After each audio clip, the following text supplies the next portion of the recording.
ഫെബ്രുവരി മാതൃഭൂമി പത്രത്തിൽ വന്നൊരു വാർത്തയാണ്. വയോജന കമ്മീഷൻ യാഥാർത്ഥ്യമാവുന്നു, ബിൽ നിയമസഭയിൽ അവതരിപ്പിച്ചു. വാർത്തയിലെ വിശദാംശങ്ങളിലേക്ക് കടക്കാം. സംസ്ഥാനത്ത് വയോജന കമ്മീഷൻ രൂപവൽക്കരിക്കാനുള്ള ബിൽ മന്ത്രി ആർ ബിന്ദു നിയമസഭയിൽ അവതരിപ്പിച്ചു. വനിതാ കമ്മീഷൻ്റെ മാതൃകയിൽ വയോജനങ്ങൾ നേരിടുന്ന പ്രശ്നങ്ങളിൽ ഇടപെടാനാണ് വയോജന കമ്മീഷൻ. വനിതാ കമ്മീഷൻ്റെ മാതൃകയിൽ വയോജനങ്ങൾ നേരിടുന്ന പ്രശ്നങ്ങളിൽ ഇടപെടാനാണ് വയോജന കമ്മീഷൻ.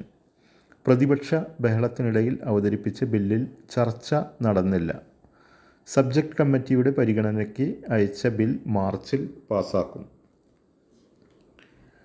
വയോജന ബില്ലിൽ വിശദമായി നടക്കേണ്ടിയിരുന്ന ചർച്ച പ്രതിപക്ഷം തടസ്സപ്പെടുത്തിയത് ദൗർഭാഗ്യകരമായെന്ന് മന്ത്രിമാരായ ആർ ബിന്ദുവും എം ബി രാജേഷും കുറ്റപ്പെടുത്തി. കമ്മീഷന് അധ്യക്ഷനും 3 അംഗങ്ങളും ഉണ്ടായിരിക്കും. അധ്യക്ഷനും അംഗങ്ങളും വയോജനങ്ങളും വയോജന ക്ഷേമ പ്രവർത്തനങ്ങളിൽ പരിചയമുള്ളവരാവണം. ഒരംഗം വനിതയും മറ്റൊരംഗം പട്ടിക വിഭാഗത്തിൽ നിന്നുമായിരിക്കണം.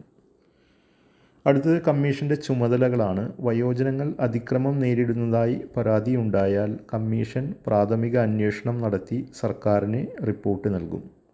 തുടർ നടപടികൾ കമ്മീഷൻ ശുപാർശ ചെയ്യും. നിയമസഹായവും ലഭ്യമാക്കും.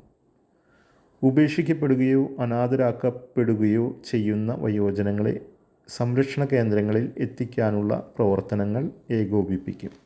അപ്പോൾ ഇതാണ് വയോജന കമ്മീഷൻ. വനിതാ കമ്മീഷൻ്റെ മാതൃകയിൽ വയോജനങ്ങൾ നേരിടുന്ന പ്രശ്നങ്ങളിൽ ഇടപെടാനാണ് വയോജന കമ്മീഷൻ സ്ഥാപിക്കുന്നത്.